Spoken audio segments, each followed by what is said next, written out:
There's scenes here at Perry Park. Chris Lynn has taken the wild thing and sent him. And welcome back to the Beyond the Sidelines podcast. The full contingent is in the studio for episode 46. That full contingent being Angus Bryan and Finn Morton. How are we, gentlemen? Thought you forgot my name for a second. I was like, that pause wasn't good. the one opposite me. Yeah, That is who you are. that is guy who you there, are. That Chief. one. Just That call me Chief or Muscles. Champ. Yeah, Actually, Muscles. Actually, I am Finn. I'm good, thank you very much, by the way. I I was a didn't big ask if champ any guy. of you are fine, to be honest. You did. You said, how are we? Yeah, And I'm saying I'm good. fair play. Keep going. Continue. Let's keep rolling. I was a big champ guy in grade 10, actually. Oh, we know this, mate. Yeah, We I know used this, to call people pal. champ. And then, a few weeks ago, I got champed. I got called champ, and you know what, Gusman, it stings. It does. It does. I don't know what's worse, Champ or Chief. Pal. Pal's another sport. Oh no, that's Buddy, what like sport's bad. Blunt that's object. what an older Blunt guy object. would call you. Sport. I got buddied at work the other day. Yeah. And I was like, I was in my chair and I went, Buddy. I was like, oh, that I mean, it's hurts. obvious they forgot your name. Yeah, obviously. Buddy. I've only been working there for 7 months. Yeah. Okay. That's exactly what I do. Like, I'd know someone for like 7 months working with them, and I'd forget their name like straight away. Well, it depends where you're working. No, wait, let's see Well- where this goes. Like who? Well, Yeah. I mean, I'm not. Well, I mean, I forgot their name. Can't remember their name. I forgot their name, That's so I funny. can't bring them up. They're actually, they're safe from this because I actually don't know their name. You just don't have enough RAM. No, wait, here we No, go. I don't. It's just No, literally, it's You've just run out of storage. yeah, it's just not important to me, so I just forget about Wow. it. Well, I Wow. hope, If Yeah, if you you're could not, probably recite the 2012 like NRL Grand Final. yeah, probably. mate, I hope to dear life that they're not one of the faithful.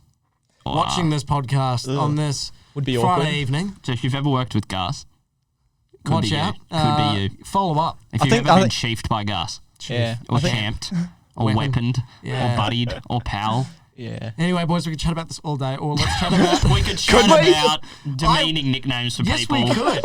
We could, because I think we can ramble. That's what we do. I think it's a very We become- boring topic. I think it's relatable, It though. is. It's Yeah. relatable. People get it. People Exactly. want to feel included. You know, if there's Anyway, a fourth champions, let's move on. Yeah. All right. All right. Boys, footy's coming back this weekend. Well, it came back yesterday. Truth be told, we're recording on a Thursday. Oh, don't tell anyone. Richmond play the Pies in about Okay. an hour. But let's react to both situations, Yeah. Campbell and Gusman. So, okay, situation A. Man, how did the Pies go last night? What an upset. You know, Pies, you thought they'd get it done, but, you No, got to... no. I'm saying the Pies won this. They got it done. What an upset. They got it done, okay. You know, Wow, how about those pies? The Tigers good. are out and out. Reigning premiers. Flag favourites. Oh, no doubt. And the Pies just came up and they did what they did without Mason Cox, Gusman. Exactly. Nothing better than a 4-20 pie. That is Anyway. the worst. That's terrible. See you That's guys. All right, see you later, That's mate. not even a joke. We are not letting you commentate anything. There's your Fox Sports reel right there. Yeah, There exactly. go. Done. Anyway, moving Never on going to from be that. on Fletch and Hindy with that kind of material. I think That's you just will be. shocking. That's actually good content, though. Moving on from whatever that was as quick as Yeah. possible, though, boys. I am very, very keen for footy to come back. I am know you so are excited. too. CJ, before the season starts, not Yeah. including, of course, the game that was that at the moment Hasn't happened. Isn't? Who's the flag favourite and why? Don't say the Bulldogs or... No, Bulldogs aren't. I'm not a biased fan like you. Yellow and black. Yellow and black. I Okay. I can be biased when my team is by far the best in the comp. Well, By far. What shirt are you wearing, by the way? Eastern Suburbs. Okay, so this was 1975. So we won 1974 and 1975, back-to-back premiers back then. And then we didn't win for another 25 years. we can Anyway. chat about league later. Yes, this is you footy. mentioned- This is footy time because we are, of course, we spoke Yes. to Touk Miller.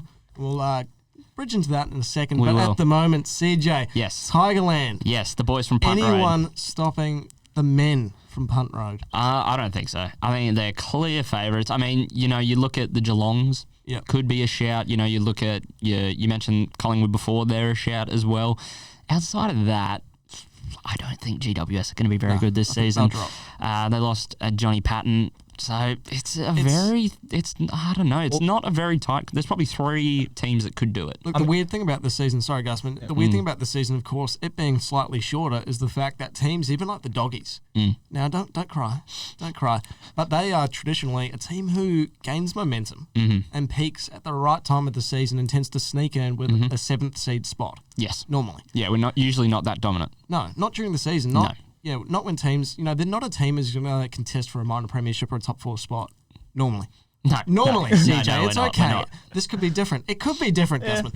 But basically, what I'm trying to say is it could even be a tough season for the Doggies. It would, and they're already 1-0 down. You know, they lost. They had a terrible performance in round one a few months ago against. That sounds weird to say, but against the players we mentioned before, the Magpies. They got played off the park. They got thumped, didn't they? They got absolutely thumped. It was not a good showing, but hey, maybe the time off has given them a little bit of a kick up the behind. Who knows? Yeah. But I don't know. Yeah, to me, there's three teams, and you know the form that today's going to be a telling game. Obviously, the listeners at home will already know who's won in that what could be a grand final game. Like, it's the best game that could possibly start the season, And Gusman. I think they've done that on purpose. Yeah, of course. Oh yeah. I think both codes have done this. It's less of a draw, more of a TV schedule. Yeah. They're trying to fit all these really great games into the season as quickly as they can. What I was going to say is it is definitely Richmond's golden era right now. They've won 3 of the last 4, was it? 2 of the last or 3. 2 of the last Two of 3, the sorry. last 3, yeah. I definitely expect at least another 1 or 2 in the next 2 or 3 Yeah, it's years. a dynasty at the moment. Yeah. Sorry to butt Dynasty. in, Gusman, but the loss of Alex Rance, of course, at the end of last season, that is such a big out. But I think what we saw last season is that they can don't make need him. do. Yeah, they had a debutant in the grand final, Marlon Pickett. and he smashed it. And they nearly So got best on ground. they have depth. They do. They won Didn't the they? VFL as well, Yeah, exactly. which is quite common for a premiership team. Bulldogs in 2016 won the VFL and the AFL, so it's not uncommon because usually it means you don't have that many injuries, which obviously strengthens your VFL. You don't need to pull guys from the VFL, put them in the AFL. Well, I mean, we and mentioned vice this versa. about the Lions as well, how they had That's a lack exactly of right. injuries and they killed it in the NEAFL, best side ever. Oh, yeah. And They probably they are killed the it best in the NEAFL AFL team. as well. Yeah, So exactly. I doubt they'll replicate that this year, but Mate, you never know. They go hand in hand now, boys. Yeah. Cast your mind back a few months again, CJ. You said it's a bit weird to do this, but a few months ago we cast our season predictions. We did. And for me, looking back at mine or thinking back on mine, I said I think St Kilda might sneak into the 8. Now, again, how does this shortened season affect a team like that? St Kilda, Carlton, Hawthorn. Yeah. You know, teams who, you know, they're there or thereabouts, but it's all about peaking at the right time. And do you think they can do that, mate? Yeah, I think they can. I think St Kilda are a fantastic team. And what I actually think this shortened season might do is favour older squads because you don't need to play, you know, a 22 round season or whatever it is. You only have to play 17 games, which is 22, normally 17 now. yeah, exactly. So you don't need to, you know, there's less games played. You know, you may play 22 up to the final. That's what I mean. But Or 20 games. How does experience come into that? Because we saw last season even Fremantle. Yeah. I think they started in they were fantastic form, Gusman. It was fantastic, wasn't it? Yeah, I think but they were dreadful over the course of the season. over the course of the season, yes. But I think they started with 3 wins from 4 games, something like that. Don't at me, faithful. But it was something like that. Now, a team like that who is young, who is vibrant, excited, mate, could they get some runs on the board? And with it being a shortened season, that could almost be enough. Well, Not 3 wins. I'm not saying that, but you know what I mean? Like, No.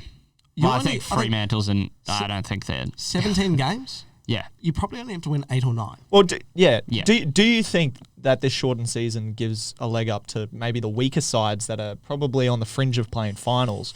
Because I guess the better sides will have less time to, you know, put more points on other teams, if that makes sense. It's a bit of a clear. Widen I the get what gap. you mean. I get what you mean. The percentage is going to play a key part of this season, I Yeah. would say, as it always does. But I think especially in a shorter competition where we're going to see obviously less wins than we usually would, obviously comparatively. But no, I don't know how it's going to. I guess we'll just have to wait and see. But I do think it'll favour actually older teams because it'll be less of a toll on the body than a usual season.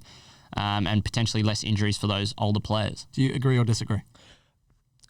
I still think a 17-round competition is quite long. I still... But it's shorter in comparison. That's one match against each team, right? Yep. It is, isn't Round it? robin. 18 teams. I can understand how that'd work in the older team's favour, but when it comes down to it, it's still a long season. The better sides are still going to Create a those match. fringe teams that between, if I'm going to pick a very young that's side the interesting and part of unproven it. That's the interesting part of it because there'll be a lot more sides around that at 8 eighth spot. That'll be the true drama of this season. That's I think. exactly what I mean. I think, as you said before, CJ, we've got the teams who are, without a Out and doubt, out favourites. you know, going to be there at the business end of the season. Your Collingwoods, your Geelongs, and your Richmond Tigers.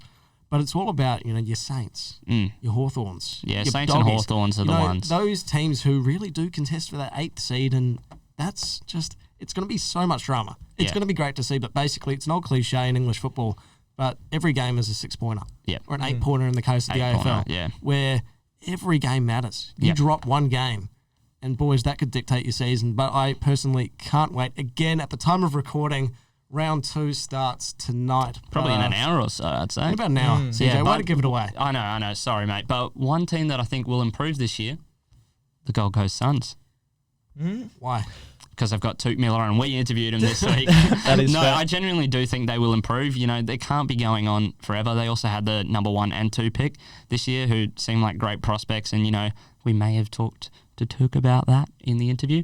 And he says they're footy nuffies. Is pretty much the sentiment. So, that's pretty good for a team that maybe haven't had enough footy nuffies in the past. Yeah, unfortunately, I wasn't there for the interview, You so weren't. Yes. I will be disappearing off your screens. Exactly. But You're about to see Finn. I heard it was a great interview, so everyone should stick around and check it out. So we're here today with Touk Miller from the Gold Coast Suns. How are you, mate? Yeah, not too bad, to be honest here. Things are on the way up now. We're going back to footy. Yeah, what's it been like, out of footy? It's kind of an extended preseason for you guys. How's it been up there? Yeah, when you say it's an extended preseason, it's probably not ideal, but it's been good, mate. To be fair, the Gold Coast, out of all places, is probably the best place to be when you're in isolation.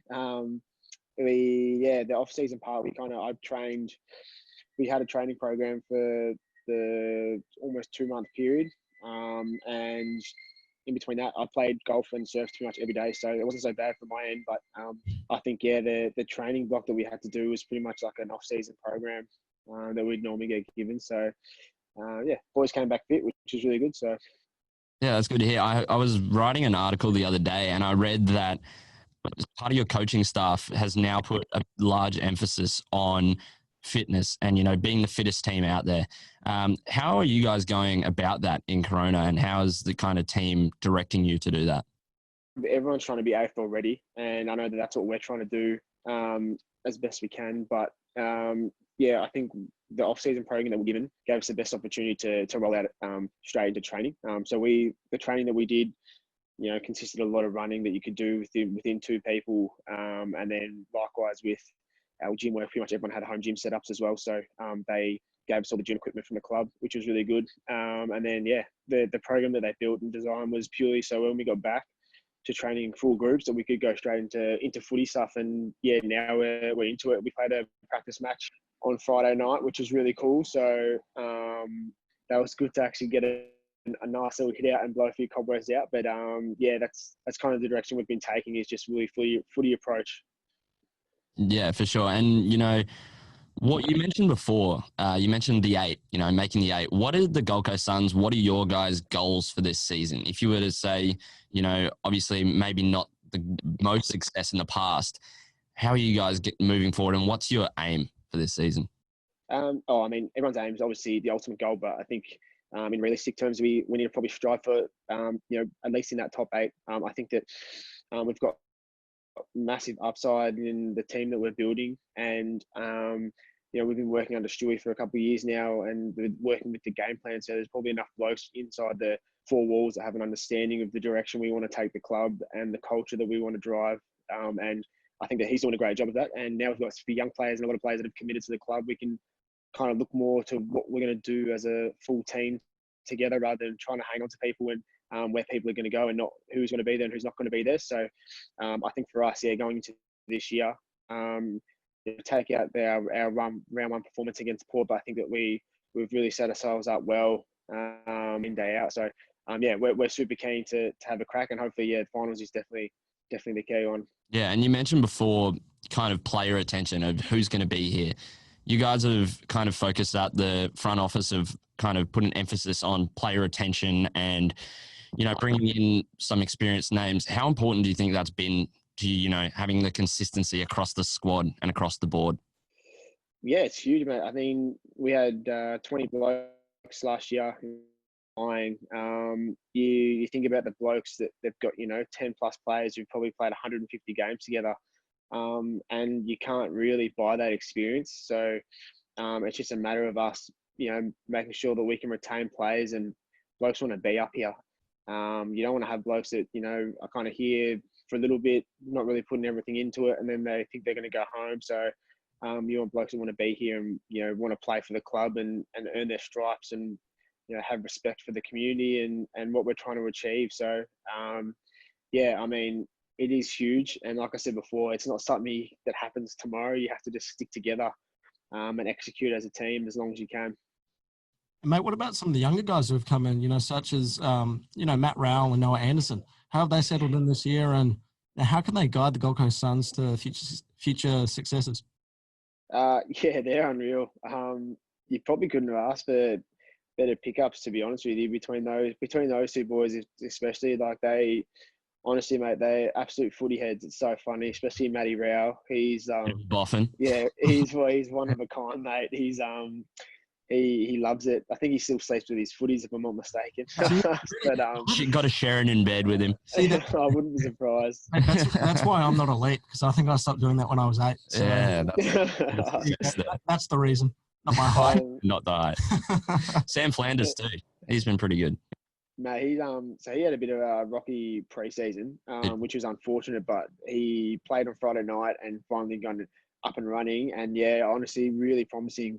Between him and Jeremy Sharp as well, super promising. But yeah, like I said, all the boys that have come in, they've settled really nicely. They're finding their niche amongst the club. They're earning their stripes on the field, which is a really good example of blokes that want to put their head down and work hard. And that's what they've been doing. No complaints. There's no egos. And that's more than you can ask for. Yeah, and was that an internal game? The other was a kind of, yeah. Yeah, it's like a practice match within a training session, if that makes sense. But we set it up. So we played Friday night under lights to replicate our first couple games with West Coast and Freo. So. Yeah. Well, let's chat about those games, mate. How excited are you? Footy is back this weekend. Mate, it's been a long time coming. Yeah, mate, absolutely stoked. I was talking to some of the boys yesterday about it, just how keen we are to play football, and just be out there under lights or, just game day material. Like, we had a bit of a taste for it Friday when you're driving to the stadium and the lights are on, and I know there's no crowd, but, you still get that little buzz about, when you get to a stadium ready to play, carving up for a game day, like things like that. It's really small things. Like, I think you underappreciate just how much you like that stuff. So yeah, I can't wait for it to kick off. I think everyone's probably in the same boat, fans and all. So yeah, we're really looking forward to seeing when it comes around. No fans, that was something that was quite weird, I guess, earlier in the season. But how did you find that? I guess playing in front of no fans, and how did that change the atmosphere, or how you went about it? It's not, to be fair, it's like playing a practice match or a trial game. In terms of that type of atmosphere, just you can hear all the blokes on the field. Everyone who's talking, it echoes off the walls and it bounces through the stadium. So, I think once the ball gets bounced, I'll find that you're playing footy again. It's no different to playing local footy or wherever you are. Once the ball goes up, you kind of just focus on what's in front of you. So, you do lose the touch of big crowds when they make noise about holding the ball, umpires' decisions, or when someone's getting chased down like that it does get you up and going. But it's kind of out of our control, that part of it, and I'm sure they will be back in the game soon. But I'm glad we're at least still playing. Yeah, for sure. And you don't have a date for the Q Clash this year yet. You're looking forward to it. I know it's always a fun one for you with a certain captain on the other side. Yeah, no, definitely. I think I said the other day on this live chat about that was the game I was looking forward to the most.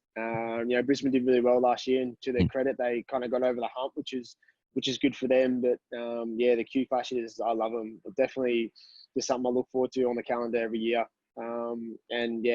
The run-ins I've had with Zorko have been fun, but I could be a little bit less heated if there's no crowd out there. So yeah, not too much to spike it, but yeah, I'm really looking forward to it. Yeah, how did that start with you and the kind of mini feud going on between you and Zorko? How did that start? To This the 3 years ago maybe now. I think we had a Q Clash game against them, and yeah, I just got my role was to tag him and just take him out of the game. And I'd had a few tagging roles in the past, but probably not a heavy tag. And yeah, I got given the role, and I like to think that I executed it pretty well the first time and on him, and he hated it. Kind of he made his life hell. There was a lot of words exchanged between us, and probably some dirty stuff under the jumpers that was getting done, but it's all part of it. And then I think it was just probably unfortunate that at the end he got caught on camera doing something a bit unsportsmanlike, and it backfired on him. So don't really take anything away from him. He's a great player, but probably put a bit of a sour note on it, and then made it for good hype and good TV, which is part of it sometimes. But and pretty much ever since, looked forward to the battle with him. And hopefully I can get the wood over him over time. Let's hope so. And how have you found the AFL has maybe been a little bit slower than other codes, namely the NRL? How have you found their response to getting the season back on track? I think they've done a really good job, to be honest with you. It's funny, like a lot of people complain, a lot of people, make comments about what's happened, but given the circumstances, there's something that's never happened before, and how quickly they have to turn things around. I mean, even with the clubs having to, do off-season programs and all the logistical stuff that has to go around, that I don't think people understand just how hard it would be to make sure the season kicks off. I'm just glad that we're back playing, and I honestly thought we wouldn't have been playing until August, maybe September. And the fact that we're playing now is just an absolute bonus. But yeah, I think the AFL's handled it well. I mean, the rulings are having at the moment with the restrictions are probably, a bit hard to get your head around, and there's probably a lot of loopholes, but I think you just got to bite the bullet. It's not going to be like this forever. Just try to do it as best you can. I think they've tried to make guidelines that are easy to follow, and have as less speed bumps as possible. So I honestly think they've done a great job. But what about, people are talking about the fact it's a shortened season and things are a bit different, that this season, doesn't really count, that it is almost a bit of a Mate, do you buy into that, or is a flag a flag? Nah, flag is flag. We're going to play 17 rounds of football, and everyone's going to obviously get to play each other once, and everyone's in the same boat. It's not like one team had harder restrictions than the other teams, or everyone's in the same boat. So I think that because of that, it almost just makes the playing field fair. And yeah, definitely not buying into that. I tell you what, if we've got holding up the cup in October, I won't be buying into that at all. You'll go down with that one. But it's a bit of a weird one as well, because, usually at the start of a season, you'll kind of plot out, who are we playing, where are we playing? You get the full fixture. You're in a bit of a unique situation at the moment where you're only getting given, 5-week chunks of fixtures. It's not 4 very... weeks, Yeah. How does that kind of affect your prep for games and whatnot? Not knowing who the next opponents are. To be fair, you don't really look that far ahead. So I would say that, say with the coming games, we know that we're playing West Coast first, obviously, and then Fremantle. Adelaide. Adelaide, yeah. So it's rare that you would go, let's set up, a structure, or let's train for, 2 or 3 rounds ahead. I think you'll find most teams, they obviously train their own game plan, and then they'll just adjust their structure to the game ahead. So say, we play West Coast, we'll adjust a few things for our game plan to make sure it tailors us against them. And then when we come up against Adelaide or Freo, we'll do the same that week. So I think that it doesn't really matter in terms of the scheduling of who you're playing, but I think the only thing that would differ is the travel and the logistical stuff. So I know if we're going to West Coast, or we're going to Darwin or somewhere different where logistically it can change a team, and that probably has bigger impact. But yeah, majority of the time it really is just you play week to week, focus on the week ahead. Well, you mentioned West Coast, mate. They're relocating to the Gold Coast with a few other teams as well. Are you comfortable sharing the region? Well, they couldn't have picked a better spot to come and travel to be fair, like to spend a hub. But They go, oh, we're going to pick. Hmm. yeah, well, I mean, if I was picking anywhere in the country, Gold Coast would be probably top of my list. Yeah. But yeah, I mean, I don't think they're using too many of our facilities. I think they might be using our ovals a couple times, if I'm not mistaken. But as far as I know, our gyms and stuff, they got to stay clear, so that's a great thing. But yeah, like I said, they probably picked a good spot to come and spend 3 weeks as in a hub. Yeah, Definitely. Well, I mean, the AFL, they had to do it. And we mentioned it before about how the AFL responded to all this, but it's such a nationwide competition that if they didn't do this, the AFL doesn't go ahead. So I guess plaudits to Gil McLaughlin, of course. Yeah, the GOAT. Has to be said. Has to be. Yeah, well, I mean, culture's a big thing for the Gold Coast Suns in the past, and there's been a lot of questions about it. How have the management, and obviously you've stepped into the vice captaincy role over the past, I think it was the start of 2019 season, or even more recently than that. How have you, as a leader and the club, addressed some potential culture issues in the past? Yeah, that's a good question. We've obviously, like you probably mentioned, we've had quite a few culture issues over time since I've been in the club. We have. I mean, I look back at the club now, and since I've been there, I reckon there's only like 7 players left on the list that were there when I first arrived at the club. So I guess there's probably says something in the list turnaround.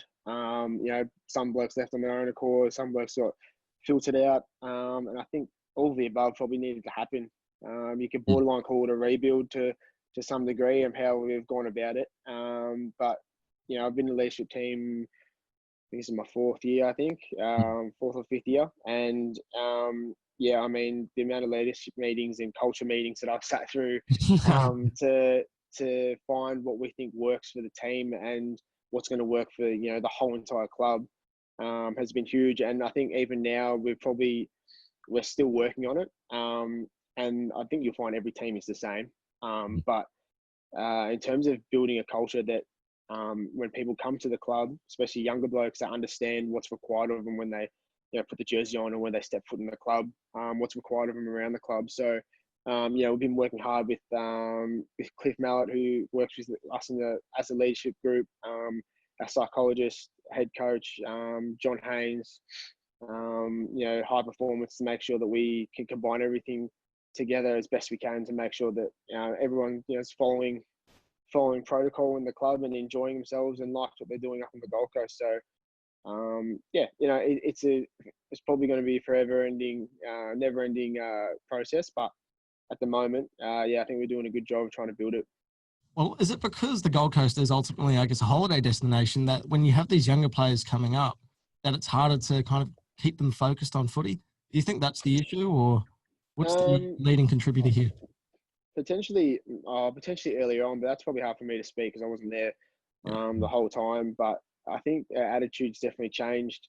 I think over time, depending on who's in leadership roles and who's directing the club at the time, probably has a big say on the direction of the club and the younger players and their attitude towards training, off-field preparation, how they do the recovery. And I think that's what we're trying to guide, we're trying to guide the young players rather than thinking, in my off time, I can do whatever I want. It's more about, how can I best prepare my body and become an elite athlete going forward, and do it yourself rather than relying on everyone else to do it for you. So, I mean, like I said, it's probably hard to pin exactly one thing, but I think we're getting a better run and a better look at blokes who are younger, having the ability to look after themselves and drive their own careers. Yeah, you guys are certainly on the right path, and we wish you all the best for the upcoming season. 2020, weird season, but we wish you all the best. Thank you very much for joining us, Touk. Thanks, mate. Thanks for having me, guys. Cheers, mate. Appreciate it. And thank you very much to Touk Miller for having a chat with us on his weekend, taking time out of his busy Sunday. And in case you didn't already know, we don't record this all at the same time. Evident by the fact that Gus is now here, and we are wearing different things. I might be wearing the same thing, actually. That's pretty sad, pal. Hey, mate, coming from you, I think we're seeing 90% of these episodes are you with a Patriots jersey. He's wearing like a Christmas sweater today. I like It's it, not though. a Christmas sweater. I like Well, it. It's a hand-me-down from Sir Bobbeth. Sir Bobbeth, the great Saint Bobbeth, Jeez, actually. I really hope he's not still listening I because hope so, whenever too. I call him out, like last week I spoke about his TikTok addiction, he mentioned that. He pulled me up at home and said, so mate, you're using me for content now. And I said, all great stand-up comedians, use their family for content. Yeah, so, he spoke to me about it the other day when I was over at yours when we were going to the interview. Yep. And I think he got down on one knee in the shirt that in the jumper that he married or that he proposed to your mum in. And classic Bobby, getting some laughs from the crowd, aka Jessica Morton. But he's truly Scotty and the Ninjas, that Sir Bobbeth. But anyway, the first thing I said to you was new jumper. So that just shows your enthusiasm for the New England Patriots. But anyway, we spoke a bit of footy with Touk from a team that maybe haven't had success. It's a team who's struggled in the past, but I guess it was quite interesting to speak to him because he's part of that leadership team, obviously the vice captain, and he really spoke quite passionately and quite assertive in a way about the fact that, the tide's going to change for the Gold Coast Suns, and what we've seen in the past isn't necessarily going to be the future with that franchise. They've got some great kids coming through the ranks, obviously the draftees, and hopefully the future is changing. I think for the sake of Gold Coast sport, CJ, it needs to. Oh, yeah. But Gusman, will it? Honestly, I don't see it happening. In the next probably, in recent times, like maybe give it 5 years when they establish some good players. They don't have 5 years. 5 years. I think Tasmania are knocking at the door. Yeah. Well, then it's goodbye Gold Coast Suns. Look, I think because George Michael said, you got to have faith, boys. You got to have faith. They do have another AFL complimentary pick next year. So I think they do have the first pick regardless of if they were to win the flag this season. So see, I don't understand that. It's just because they're that shit. But when a team's getting handouts, Gusman, what is their that? last leg. That's not your last legs, to be honest. That should be your time's up. I think That's too late. I think that's really unfair to be given good draft picks just because they're that terrible. I mean, they already get that's one. That's the whole point of I know, but balance, when they get more than they probably deserve. Well, the league overall does not benefit from having a bad team in the league. It doesn't. They do not. So they want to make their product better overall. So I understand that. How's it fair to other clubs though? When you're they're the second, when you're already winning. When you're the Sydney Swans, are the Sydney Swans getting any handouts? No, because they're decent. You guys are. Oh, I mean, they've been pretty bad over the last, I guess. They were in the few premiership. years. They were in the grand final in 2016. Boys, you guys are forgetting the driving factor in all these discussions, and that's the fact that the Gold Coast, because it doesn't work in other sporting environments, it is still an untapped market, so to speak. So the AFL, they're going, we need to make this work, because if it works and rugby league continues to not, then AFL it's going to be the Gold Coast sport. To be fair, though, the Gold Coast is already like quite an AFL-heavy area. Like again, they have clubs scattered all throughout there in the QAFL, and they should have a fan base, but I don't know, it doesn't work. But I mean, I think if AFL and league don't work there, I still think we may see a BBL team there in the future. We won't. No, I don't think. No, I don't know. Sorry, CJ, it's not happening. It's not happening. But one team that currently is not having a good season, not having much success, from our hometown, not really our hometown. None of us were born here, but we live here now. We are isn't that crazy? Brisbane-landers. None of us were actually born here. No, we weren't. But we talk about Brisbane sport and Queensland sport the most. Let's get on with it. What's the Brisbane Broncos? What's the term for someone who's from Brisbane? Yeah, Brisbaneites? Brisbane-landers. We've spoken about it. True, that's my thing. I haven't said Disney, not Brisneyland in a few weeks. Speaking of Disney, NBA. Yeah, mate, that's whack. But actually, we can chat about that in a bit. But yeah, let's talk Broncos. First and foremost, Gusman. Ha ha ha ha. This is so funny. I'm not laughing at you. I'm laughing with you, boys, because even though we are from Brisbane and we want to see the Broncos do well, obviously, Sydney Roosters fan, Warriors fan, doesn't really give a toss about rugby league. Bit of a Melbourne Storm Cowboys fan. Yeah. Whoever's winning and whoever my friends play for. Because I went to Brisbane Grammar. Mate, my granddad played for the North Queensland Cowboys darts team. Really? Wait, Yep. darts? Yeah, you know how they have you know how you have the clubhouse, like the Broncos have their one in Red Hill and stuff like that. Cowboys have the same thing, and so they have all the old farts playing darts, and they had a team. I think I got given darts with a Cowboys logo on them. One of my And I'm from Melbourne, so one of my family members, I can't remember his name, but must be a great family member. he's then. like one of Champ was his name. That's what we call it. a callback Chief. in the industry, boys. Chief. Chief. Chief but Brian. yeah, so Chief Brian, he was I think right now he's like one of the best lawn You've spoken to me about lawn this. bowlers. He's from Is it Rocky, lawn bowlers? isn't he? Yeah, he's from Rocky. Big guy. If I'm gonna be, if I'm gonna be honest, a darts but player. no, I'm pretty sure he's lawn bowls. But yeah, You know your but I mean, family. he might be your darts. family so Might be well darts. that when you visited I'll Rockhampton, tell you what. I mean, you left the function Yeah. to sit in your car with your brother and watch World War II in colour. Yeah, we did. Look, We wait, did. sorry, Gusman, I will butt in, Matt, and I will say this. Get your story straight, and then we'll come back to you. I'm pretty sure. No, now that you're saying it, I'm pretty sure it is darts. How do I know your family better than you do?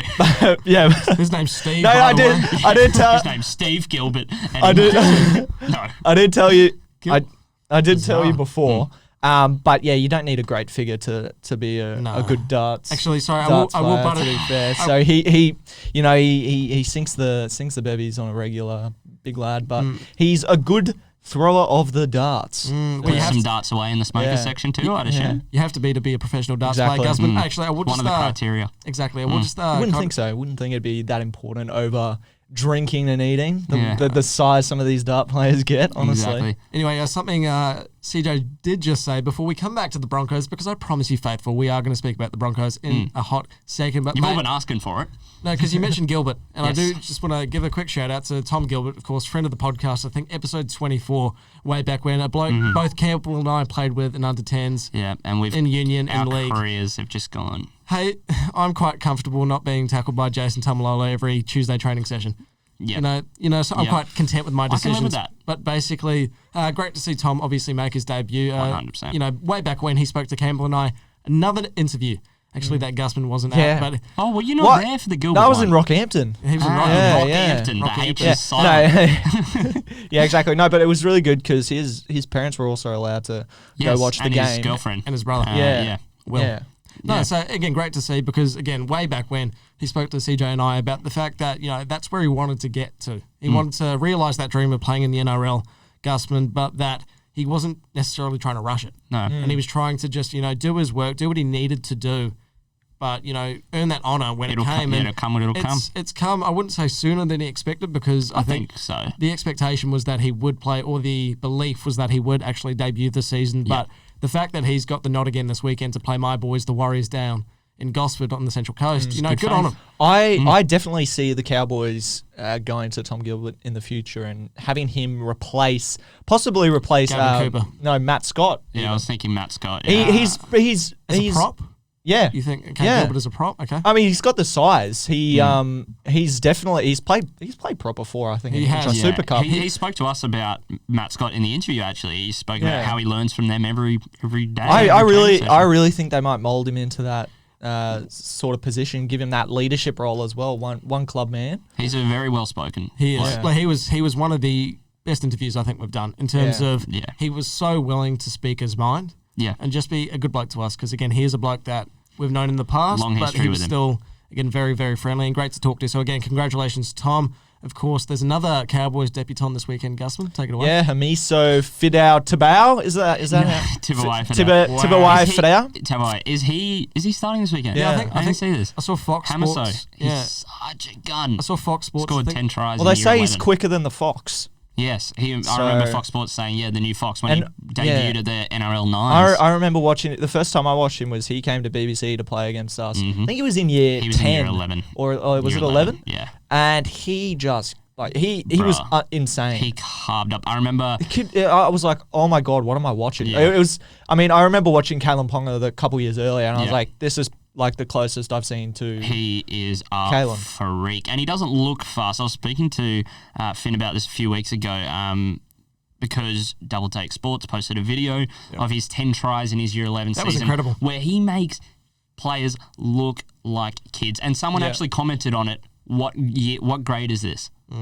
Because they think it's some player playing in the thirds or something like that, just running right, and he doesn't look like he's running fast because his stride length is just incredibly long. So it'll be interesting to see how he does in his debut. I'm really excited. He's for a that. great player, mate. Great player, of course. Way back at the Perth Nines earlier this season, he absolutely stole the Lit it show. up. It was Exactly. arguably one of the faces of the tournament, or the best Definitely. players to come out of that tournament. Definitely But again, great grammar rugby coming through exactly. as the Cowboys. So it's the Grammar Cowboys playing against the Warriors Friday night. I think at the same time the podcast kicks off. So feel free to Check it out. Mute Vossi and the Fox League commentators. Put us on instead. And put us Exactly. on. Fox Sports, bring us in. Exactly. Yeah. No, boys. But anyway, let's go back. Like I promised before, back to the Brisbane Broncos. Of course, boys, they have absolutely the bed over the last few weeks. They've And done, as we say on the show, a Matt Renshaw. Yeah. basically, Yes, it's been yes. absolutely dreadful. I think if you look at their last 5 games, Gusman, they've had 3 blowouts.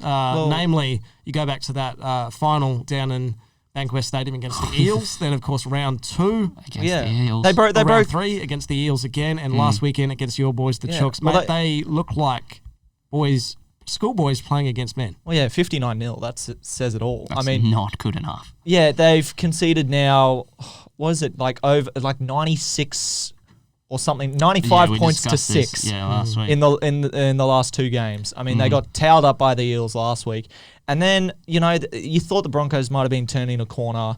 They got smashed. We remember what happened in the first week of the finals last year. They got smashed by the Eels 58-0. And we thought, okay, well, that's terrible. Surely that's never going to happen again. First 2 rounds this year, they actually won both games. They And look we were pretty like, good. oh my God, I was thinking they could challenge for a premiership this year. Yeah, they looked good. And then coronavirus hit and they just haven't recovered. But I think it's like what we spoke about last week, Gusman, and that's the fact that the Brisbane Broncos have this forward pack that doesn't suit the modern game anymore. Yeah, I want to make a mention of that. The forward pack for the Roosters, 860 NRL games of experience. Wow. The Broncos had 80. Mate, that's not what I'm trying to Yeesh. say. That's not what I'm trying to say. That's you mean relevant. the physique of the players is It's completely relevant, I different. think. I think Fafita's not I really know. right.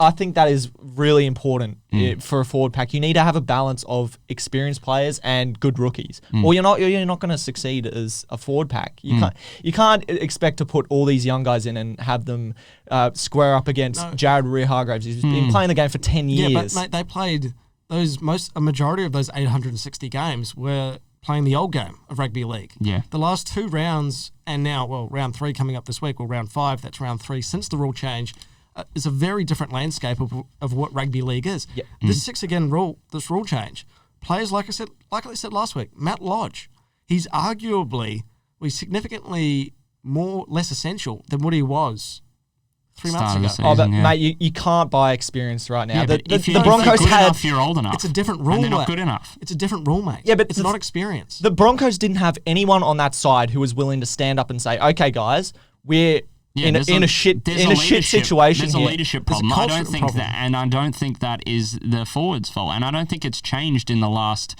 few games. Yeah. If there's a massive culture problem at the Broncos, and I can't not think it has something to do with Wayno leaving.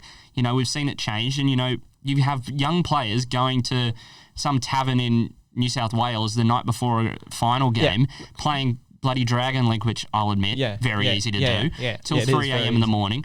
But and now we see it now that no one puts their hands up. They didn't speak to media after the game. All I'm saying, they got rid of Andrew McCulloch, who's had over 300 games of NRL experience. They got rid of, they got rid of James Roberts, over 150 games of NRL experience. Cody Nikorima, he's had over 100 games of NRL experience. They pretty much cleaned shop as soon as Anthony Seibold came in.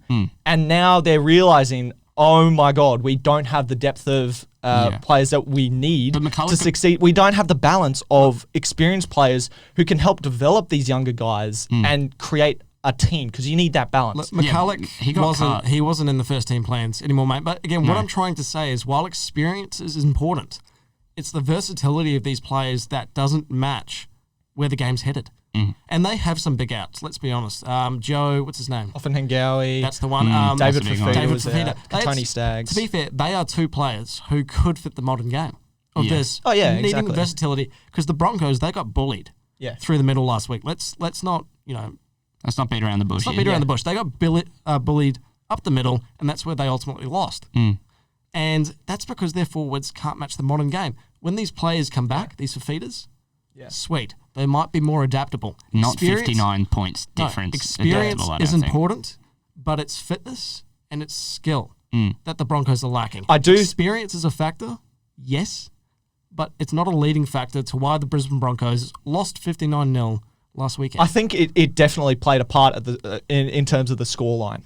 I mean, 59. Most teams, when they're getting towed up at halftime and it's 29-0, they go, okay, we'll come back out in the second half. And the experienced guys, they stand up and they go, this is not good enough. We've got to come back in the second half. And we've got to put up. I don't think anyone went into halftime and went, right, here we go, boys. Let's see how yeah, it no, goes. but it's the fact that the Broncos seemingly gave up. No, but I don't think the they fact, did. I think the they just fact weren't that good enough. they went into halftime at 29-0 and then they came out and they conceded another 30 points. Look, you cannot tell me that side that went out on the weekend, I didn't think they were going to get beaten 59-0. They gave up. Mate, No, fitness. they would have been sprayed. They would gave have up gotten completely, and it was sprayed. because no one felt like they were accountable. Like guys like Anthony Milford, Darius Boyd, they're not standing up. Darius Boyd is not They're a the leader. most experienced.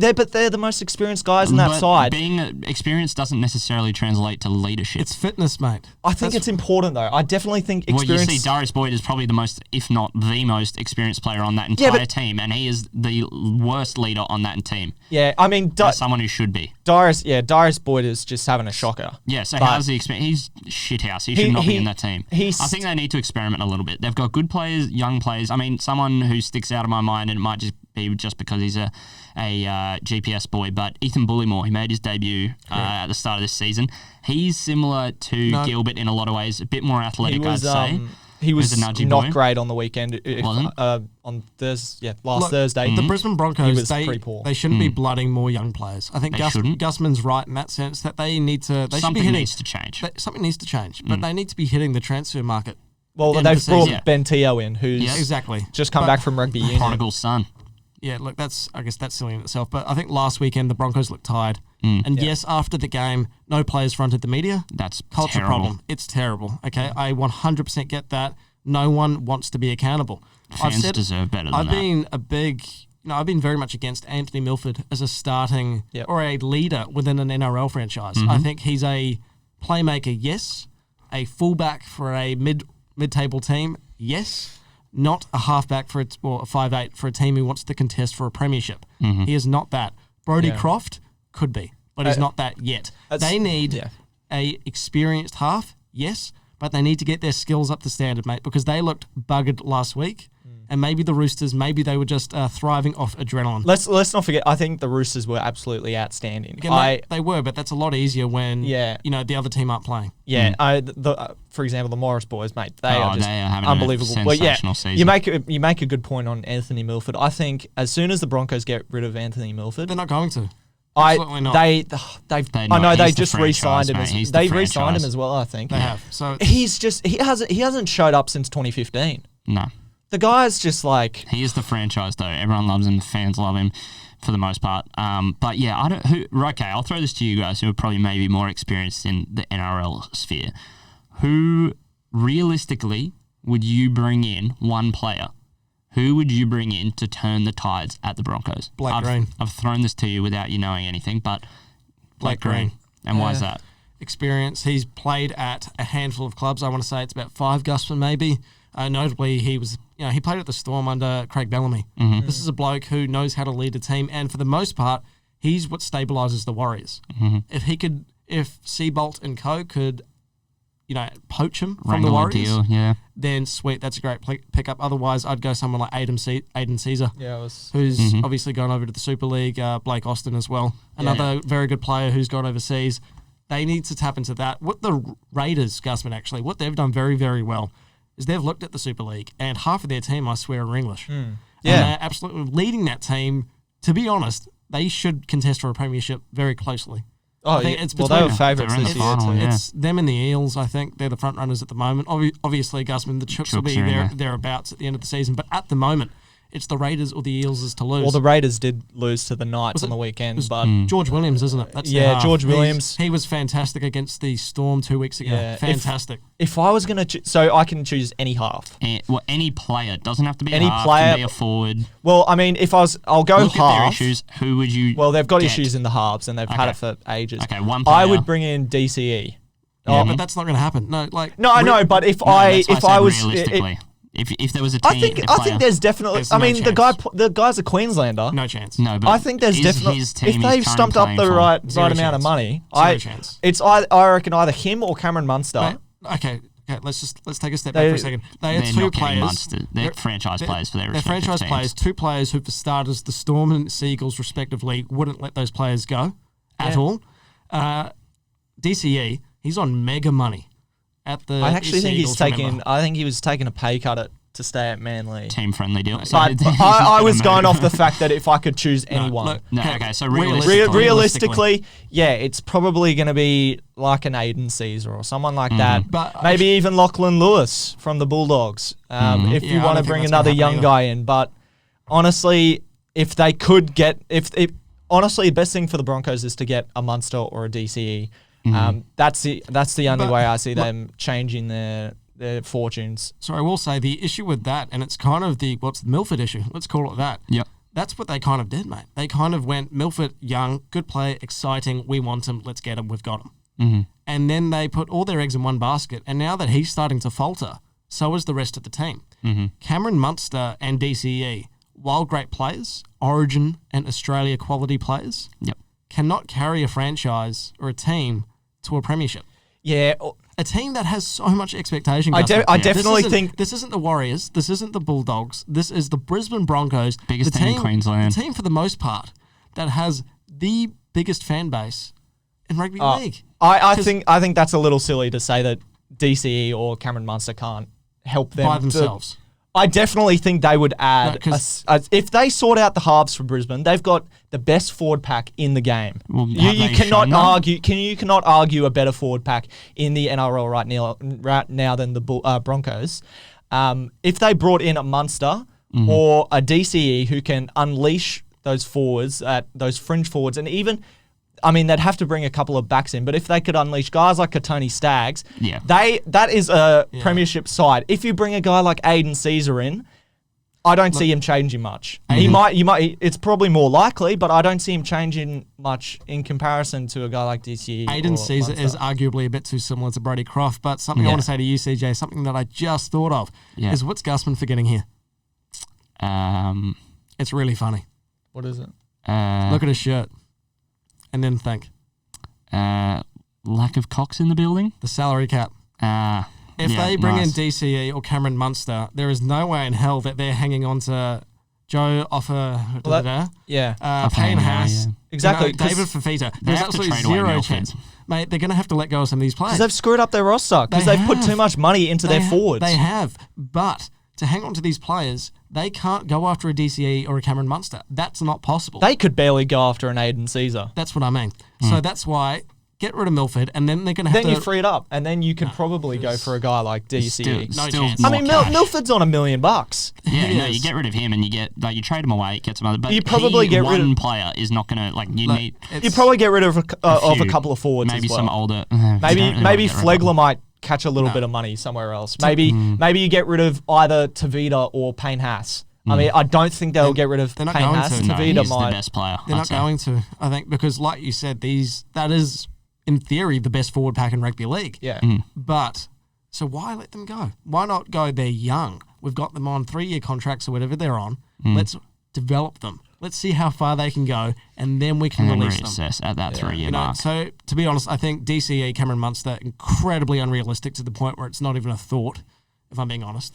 I think it's worth considering. It won't Look, won't happen, but it's definitely, if the Broncos were looking at it, they'd be like, those are the two guys that Cam Smith. we'd put it want to- to maybe. that could happen. That is experience. That is the definition of experience. If Like, He'd he'd never do have that. to take a pay cut. But Gusman, I think if I was playing rugby league live and I was managing the Broncos, would I go after a DCE? Yes, but that's because it's make-believe.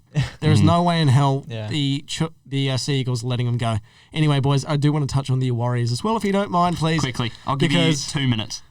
Warriors. How dare you? How dare you? First week, they won 18-0. How dare you betray me? Play sad music, CJ, please. I will. No, I'll play it in post. The tears How dare running you? down his eyes. How dare you? First week, boys, they lost 18-0. They won 18-0 against the luckless St. George Illawarra Dragons. Not much of a bar set there. And then Go, son. And then week 2, they got absolutely snotted by the Penrith Panthers. Yeah. Gusman. Without Nathan Cleary. I think it was 28-0. 26, mate, 26. Mate, where to? Oh, God. For the New Zealand Warriors. You just never know what you're going to get, and that's been like that for years. The Warriors really should be a better side than they are. Should be. I mean, come on. They're This is the a only Gold New Coast Zealand situation, side. right?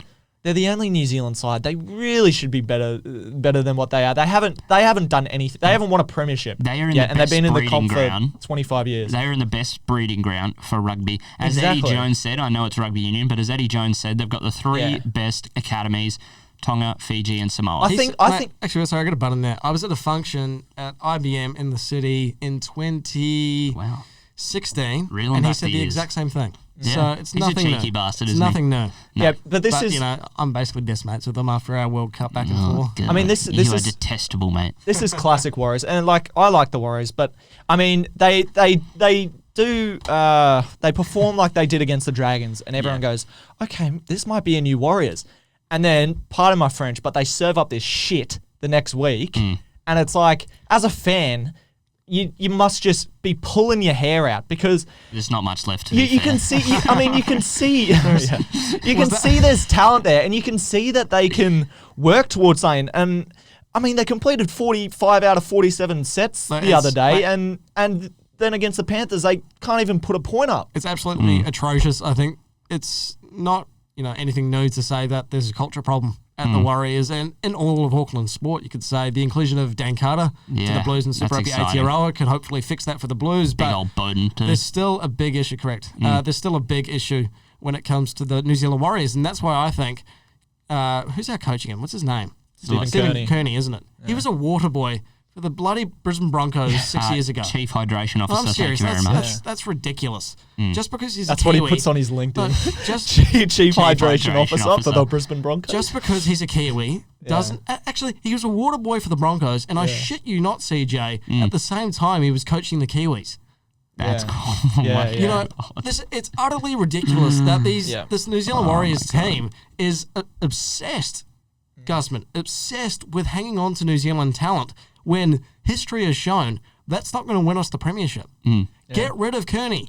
He is not good enough as a coach. Kearney No, I'm out. serious. You know, it is ridiculous. You know a great coach coming Jeff through right Tuvey. now? Jeff Yeah, Tuvey. Jeff Tuvey would be great as well. He's exactly who I want. Jeff Yeah, Tuvey, hard as nails, Yep. tough man. Another one coming through, Craig Fitzgibbon, former Roosters boy. But he's been I might be a little bit biased here, but he is the next thing coming through. He's been groomed by Trent Robinson. We don't want to be groomed. All right. He's been developed by Trent Robinson at the Roosters in that system. You've seen what Michael O'Brien, for the Knights has done so far. They're undefeated right now. Yeah. And he was at Melbourne and under Bellamy, and then at the Roosters under Trent Robinson, and now he's at the Knights as his own coach, and he is doing wonders there. I believe the same thing can happen with Craig Fitzgibbon because the guy's shown he can. No, I think, or even Andrew Taylor. sorry, mate. The well. Warriors, they need a coach who's going to come in and say, guys, what we've seen in the past is shit. It's not acceptable. Turn around. Closing statements. No, I'm serious. If you don't fix it up, then there's the door. Leave. There actually is the door. I know. The door is there. That's hilarious. The metaphorical and the... Because I'm pretty sick of it. door. I'm pretty sick of it. Even as a Warriors fan, you know what? You can learn to laugh at it, CJ. You can learn to laugh and go... Otherwise you cry. No, I'm serious. You can learn to laugh and go, you know what? This is the team who every year is going to break my heart, but I love them anyway. I hate that I love them, and I love to hate them. It's bittersweet. It's bittersweet, CJ. But again, Kearney, it's not good enough. I don't... all this stuff about we've given up so much, blah, blah, blah. That will be the excuse that rains out this year. It shouldn't carry. It shouldn't justify his position in the game when he's not good enough. Gusman, anyway, boys, we can move on. St. George, of course, another team who's very, very poor. But anyway, Exactly. that's all for rugby league. Closing statement is Kearney out. Kearney out, Kearney boys. out. But By boys, the end of the year, think so. Exactly. Well, let's see. But anyway, thank you very much to Touk Miller for having a chat with us, and thank you very much, Faithful, for tuning in to episode 46.